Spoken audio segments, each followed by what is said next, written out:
मैं बुनियादी तौर पर कानून का तालिब इल्म हूँ, पॉलिटिकल साइंस मेरा सब्जेक्ट है। 5 मिनट मुझे आप देंगे तो मैं ये सारा प्रोग्राम वाइंड अप कर दूंगा कि कानून क्या है। कानून दो तरह के हैं, एक बैनुल अक़वामी कानून है जो दुनिया के मालिक जो आपस में तलकात उस्तवार करते हैं, और दूसरे मुल्की कानून होते हैं। मुल्की कानून मुल्क के अंदर जो लोग होते हैं उन पे लागू होते हैं। और मुल्की कानून में 2 कानून बड़े आम हैं, एक ज़ाब्ता फौजदारी और एक ज़ाब्ता दीवानी। ज़ाब्ता फौजदारी ये है कि आपका जो जिस्म है, आपकी जो जान है, इससे कोई खेलता है, इसको हाथ लगाता है, इसको कत्ल करता है, इसको नुकसान पहुंचाता है, तो ज़ाब्ता फौजदारी के तहत मुकदमे चलाया जाता है। जबकि दूसरे जो मामलात हैं जिसमें ज़ार ज़मीन वगैरह है, उसको ज़ाब्ता दीवानी कहा जाता है। आपके यहाँ ये जो शादी का कानून है, ये आली कवानीन 1961 के ऑर्डिनेंस के तहत जारी सारी है। अब इस्लाम ने क्या आज से 1400 साल पहले खूबसूरत फैसला कर दिया।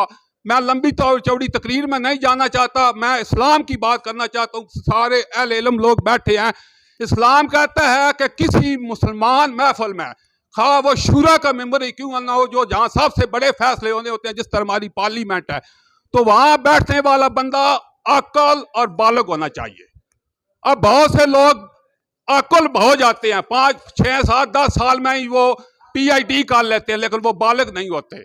बहुत से लोग बालग होते हैं लेकिन अक्ल नहीं होते। बालग किस तरह होते हैं, जल्ले का ब्याह कर दो बच्चा बना देगा, लेकिन ही डिड नॉट नो कि मैंने अपने खानदान को कैसे चलाना है, क्योंकि उसे यह पता नहीं कि इन बच्चों की आगे मैंने कफालत कैसे करनी है।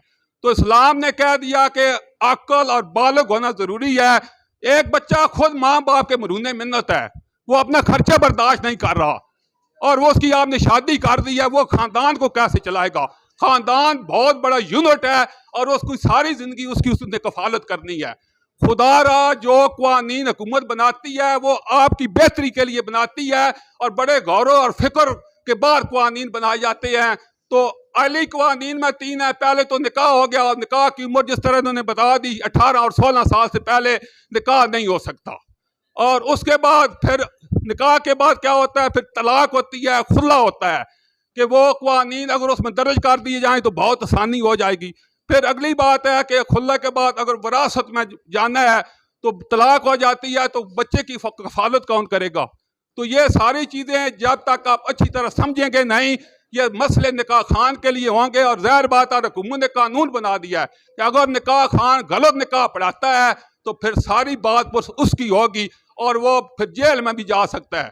तो किसी के साथ मेहरबानी करने से पहले अपने साथ मेहरबानी कर लें। अगर आप अपनी ज़ात के साथ मुखलस हैं तो फिर आप सब के साथ मुखलस हैं। पहले अपने को आपको बचाना है और फिर दूसरों को बचाना है।